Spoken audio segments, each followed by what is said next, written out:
हम इस सीरीज में सिर्फ इन्फॉर्मेशन नहीं सीख रहे, बल्कि एक ऐसा मेंटल फ्रेमवर्क बना रहे हैं जिससे लाइफ को समझना, डिसीजंस लेना और खुद को ग्रो करना आसान हो जाए। अब तक हमने समझा है कि conscious decisions, self awareness, values, self image, self respect और बाउंड्रीज कैसे हमारी आइडेंटिटी और बिहेवियर को शेप करते हैं।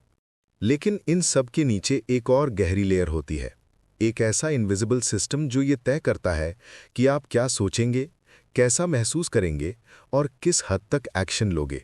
और वो है आपका बिलीफ सिस्टम। बिलीफ सिस्टम वो नहीं है जो सामने दिखता है, जैसे मैं स्ट्रांग हूं, मैं पॉजिटिव हूं या मैं कुछ भी कर सकता हूं जैसी स्टेटमेंट्स। बिलीफ सिस्टम वो है जो माइंड अंदर से विस्पर करता है जब आसपास कोई नहीं होता। मैं उतना केपेबल नहीं हूं, मुझसे नहीं होगा, पहले परफेक्ट बनना पड़ेगा, अगर फेल हो गया तो लोग क्या सोचेंगे।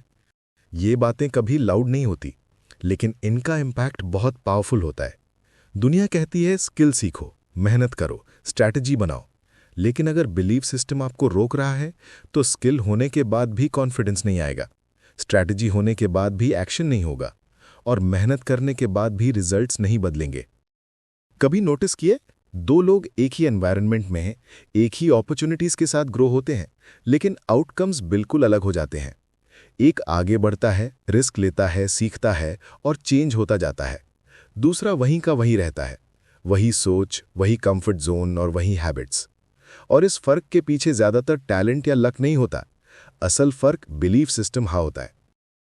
साइकोलॉजी में एक क्लियर फैक्ट है, the mind always behaves according to what it believes, not what it knows. यानी आपका दिमाग लॉजिक से कम और बिलीफ से ज्यादा ऑपरेट करता है। अब सवाल है, बिलीव्स बनते कैसे हैं? बिलीव्स अचानक नहीं आते, ये धीरे धीरे बनते हैं हमारे पास्ट एक्सपीरियंसेस से, हमारे आसपास के लोगों की स्टेटमेंट से, सोसाइटी की एक्सपेक्टेशन से और उन थॉट्स से जिन्हें हम बार बार सोचते हैं।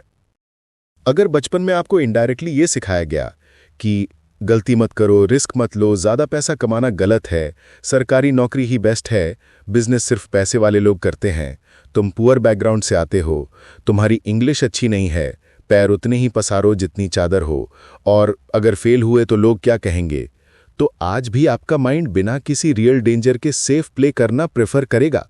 और यही रिपीटेड पैटर्न धीरे धीरे आपकी आइडेंटिटी बन जाता है।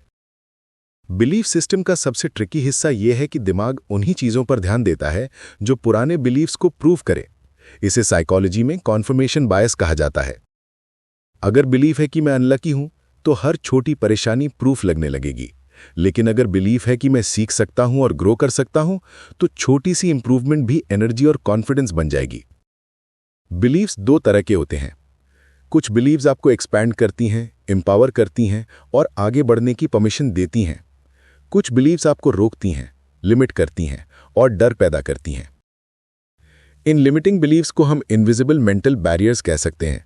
इनका असर इतना सटल होता है कि हमें लगता है कि रीजन बाहर का है, लेकिन असल रोक अंदर की होती है। एग्जाम्पल सिंपल है, अगर बिलीफ है कि आप लोगों के सामने नहीं बोल सकते, तो दिमाग कोशिश करने से पहले ही रीजन ढूंढ लेगा कि अभी सही समय नहीं है, प्रिपरेशन कम है या लोग जज करेंगे। रियलिटी ये नहीं है कि आप नहीं बोल सकते, रियलिटी ये है कि आपने अभी तक कोशिश ही नहीं की। अब सवाल आता है, बिलीफ्स बदलते कैसे हैं? बिलीफ्स मोटिवेशन से नहीं बदलते, बिलीफ्स अवेयरनेस, नए एक्शंस और रिपीटेड न्यू एक्सपीरियंसेस से चेंज होते हैं। पहला स्टेप ये पहचानना कि कौन सी बिलीफ आपको रोक रही है और वो कहां से आई है।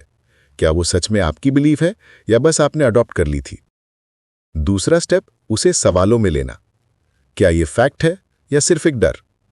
क्या ये परमानेंट ट्रूथ है या बस एक पुराना इंटरप्रिटेशन? जैसे ही माइंड डाउट से क्लैरिटी तक आता है, शिफ्ट शुरू होती है। तीसरा स्टेप, बिलीफ को रिप्लेस करना, लेकिन एक ऐसी बिलीफ से जो प्रैक्टिकल और बिलीवेबल हो। दिमाग एक्सट्रीम पॉजिटिव्स को रिजेक्ट कर देता है, लेकिन प्रोग्रेसिव बिलीफ्स को एक्सेप्ट कर लेता है। जैसे मैं परफेक्ट होने पर शुरू करूंगा की जगह में मैं सीखते हुए बेहतर बन सकता हूं। मैं कॉन्फिडेंट नहीं हूं की जगह कॉन्फिडेंस प्रैक्टिस से आता है। जब आप इस नई बिलीफ के साथ छोटी छोटी एक्शंस लेना शुरू करते हैं, तो दिमाग नया एविडेंस कलेक्ट करना शुरू करता है और वही एविडेंस आइडेंटिटी को रीराइट कर देता है। धीरे धीरे आप महसूस करने लगते हैं कि लिमिटेशन वास्तव में ट्रूथ नहीं थी, बल्कि एक पुरानी बिलीफ थी। आखिर में बात सिर्फ इतनी है, आप जिंदगी में वो नहीं बनते जो आप चाहते हैं, आप वो बनते हैं जो आप बिलीव करते हैं कि आप बन सकते हैं। अब अपने आप से सिर्फ एक सवाल पूछिए, क्या अब तक आपकी लाइफ आपके वास्तविक पोटेंशियल से चल रही थी या आपके पुराने बिलीफ से? सोचिएगा।